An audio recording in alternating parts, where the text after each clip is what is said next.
سنتے جائیے، جھومتے جائیے اور زور زور سے سبحان اللہ کہتے جائیے. اعلیٰ حضرت فرماتے ہیں صدقہ دینے سے عمریں زیادہ ہوں گی، رزق کی وسعت اور مال میں کثرت ہوگی، اس کی عادت سے کبھی محتاجی نہ ہوگی، خیر و برکتیں پائیں گے، آفتیں بلائیں دور ہوں گی، بری قضا ٹلے گی، 70 دروازے برائی کے بند ہوں گے، 70 قسم کی بلا دور ہوگی، ان کے شہر آباد ہوں گے، شکستہ حالی دور ہوگی، خوف اندیشہ زائل اور اطمینان خاطر حاصل ہوگا، مدد الہی شامل ہو جائے گی، رحمت الہی ان کے لیے واجب ہوگی، ملائکہ ان پر درود بھیجیں گے، رضا الہی کے کام کریں گے، ان کے گناہ بخشے جائیں گے، مغفرت ان کے لیے واجب ہوگی، ان کے گناہوں کی آگ بجھ جائے گی، روز قیامت دوزخ سے امان میں رہیں گے،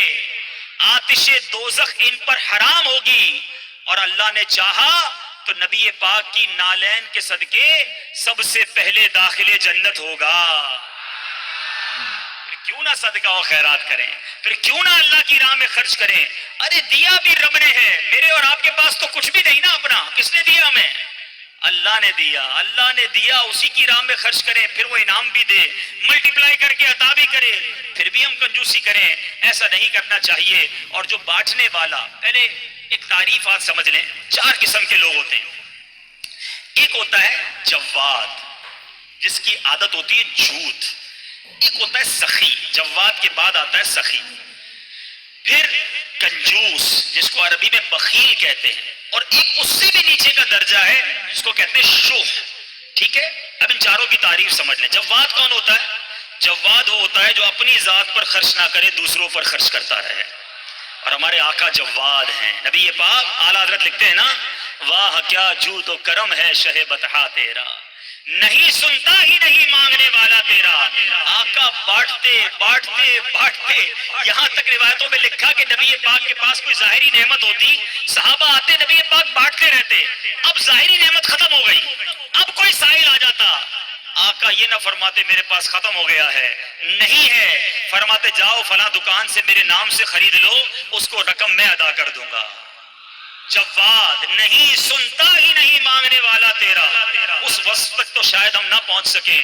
اب آتے ہیں سخی. سخی کیا ہے؟ سخی کی تعریف یہ ہے جو اپنی ذات پر بھی خرچ کرے اور دوسروں پر بھی خرچ کرے. یہ بندے کو بننا چاہیے، سخی ہونا چاہیے. پھر آتے ہیں بخیل، کنجوس. کنجوس یہ جو اپنی ذات پر خرچ کرے، کسی اور پر خرچ نہ کرے، بس میں اپنا ہی کروں گا، کسی اور کا نہیں، زکوٰۃ بھی نہ دے، پورے صدقے بھی ادا نہ کرے. یہ ہے بخیل. اور چوتھا اس سے بھی گیا گزرا، وہ کون ہے؟ شوہ. عربی میں کہتے ہیں وہ شخص ہے، انگریزی میں اسے کہتے ہیں سٹنجی. مجھے اردو کا لفظ نہیں مل رہا، مکھی چوس کہہ لیں اس کو، واللہ عالم. وہ شخص ہے جو نہ اپنی ذات پہ خرچ کرے نہ کسی اور پر خرچ کرے. ایسے بھی ہوتے ہیں، خود بھی فقیر، اتنا پیسہ ہے، اپنے اوپر بھی خرچ نہیں کرنا، کپڑے بھی نہیں سلوانے، کھانے بھی نہیں پکانے، بچوں کو بھی نہیں دینا، باہر بھی نہیں دینا.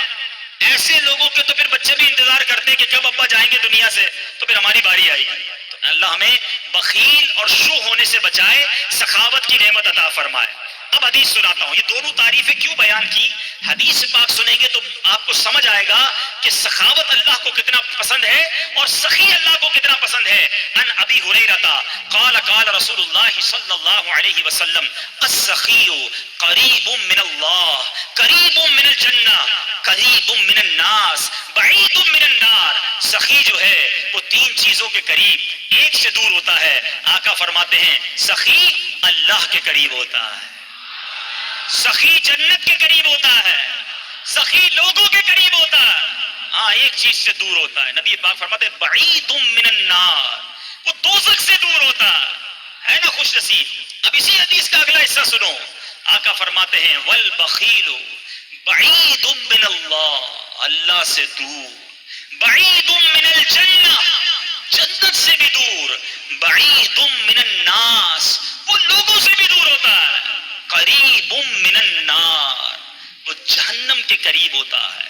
اب غور کیجئے کیا بننا ہے، سخی یا بخیل، کنجوس؟ آگے میرے آقا فرمایا جاہل ہو اور سخی ہو وہ اللہ کی بارگاہ میں مقبول ہے، افضل ہے. کس سے؟ کہ سخی ہو، کنجوس ہو، مگر عابد ہو، عبادت گزار ہے، ایک طرف جاہل ہے مگر وہ جاہل سخی ہے، عبادت گزار کنجوس ہے، وہ اللہ کو پسند نہیں ہے، سخی ہے مگر جاہل ہے، وہ اس کی نسبت اللہ کی بارگاہ میں افضل ہے۔ تو اے میرے میٹھے اسلامی بھائیوں، سخاوت کا وصف اپنے اندر رکھیے۔ ایک بڑی پیاری بات کسی عالم سے پوچھا گیا کہ یہ بتائیے کہ سخاوت بہتر ہے یا شجاعت؟ بڑا خوبصورت سوال ہے۔ سخاوت تو سمجھ گئے نا، اللہ کی راہ میں خرچ کرنا۔ اپنی شجاعت کس کو کہتے ہیں؟ بہادری، بڑا بندہ طاقتور ہو، بہادر ہو۔ سوال کیا گیا سخاوت بہتر ہے یا شجاعت؟ میں بہادر بنوں یا سخی بنوں؟ بڑی کمال کا جواب دیا، کہتے ہیں اللہ جسے سخاوت دینا اسے شجاعت کی ضرورت ہی نہیں ہوتی ہے کہ لوگ خود بخود سخی کے سامنے چت ہو جاتے ہیں، سخی کے پیار کرنے والے بن جاتے ہیں، اس کی مدد کرتے ہیں، اس کو لڑائی کی ضرورت ہی نہیں پڑتی، اس کو طاقت کی ضرورت ہی نہیں پڑتی، اس کی سخاوت ہی اس کے کام بنا دیتی ہے۔ تو اے میرے میٹھے اسلامی بھائیوں، اپنے اندر یہ وصف پیدا کریں۔ ایک بہت خوبصورت حدیث پاک، بہت زبردست ہم سب کے لیے لیسن ہے۔ بانٹتے وقت کبھی بھی دل میں یہ خیال آئے نا کہ یار یہ کہہ تو ٹھیک رہے ہیں، بانٹنا چاہیے، لیکن میرے پاس اگر 10,000 ہیں، میں 2,000 دے دوں گا تو 8 ہی رہ گئے نا، کم ہی تو ہو گئے۔ یہ کہہ رہے ہیں بڑھ رہے ہیں، کم بڑھ کر رہے، کم ہو رہے ہیں۔ اب میں جتنے بھی دیتا جا رہا ہوں میرے تو جیب سے بھی کم ہو رہے ہیں، اکاؤنٹ سے بھی کم ہو رہے ہیں، اور مولانا صاحب کہہ رہے ہیں بڑھ رہے ہیں۔ آپ سنو میرے آقا کی حدیث پاک، سبحان اللہ۔ ان عائشہ رضی اللہ تعالی عنہا انہم ذبحوا شاۃ، بی بی عائشہ فرماتی ہیں کہ اہل بیت نے بکری ذبح کی، فقال النبی صلی اللہ علیہ وسلم ما بقی منہا، آقا علیہ الصلوۃ والسلام نے فرمایا اس میں اس بکری میں سے کیا بچا؟ اہل بیت نے بکری ذبح کی، تقسیم کی، آقا نے پوچھا ما بقی منہا، اس میں کیا بچا؟ قالت ما بقی منہا الا کتفھا، کہتے حضور کاندھے کے سوا کچھ نہیں بچا ہے، سب بانٹ دیا، بکری کا کندھا بچ گیا ہے۔ اللہ اکبر۔ نبی پاک فرماتے ہیں بقی کلھا غیر کتفھا، آقا فرماتے ہیں اے عائشہ کندھے کے سوا سب بچ گیا ہے۔ تھوڑی دیر بعد سمجھ آئے گی بات، مگر کمال کی بات کی ہے میرے آقا نے، سمجھ آئی بات؟ کاندھے کے سوا کچھ نہیں بچا، بی بی عائشہ نے کہا۔ نبی پاک فرماتے ہیں اے عائشہ کاندھے کے سوا سب بچ گیا ہے، یعنی جو بٹ گیا ہے وہ بچ گیا ہے، جتنا بانٹا ہے وہی جمع ہو گیا آخرت کے اکاؤنٹ میں۔ تو ایک بات ذہن میں رکھو کہ آج میں اور آپ جو خرچ کر رہے ہیں، جو اللہ کی راہ میں دے رہے ہیں، وہ ہم سب کی آخرت کے اکاؤنٹ میں جمع ہو رہا ہے، وہ ہم سب کو انشاءاللہ وہاں جا کر ملے گا۔ اے میرے میٹھے اسلامی بھائیوں، صدقہ کس طرح ہمارے جو ہے وہ مال کو بڑھاتا ہے۔ بہت خوبصورت بات مفتی احمد یار خان فرما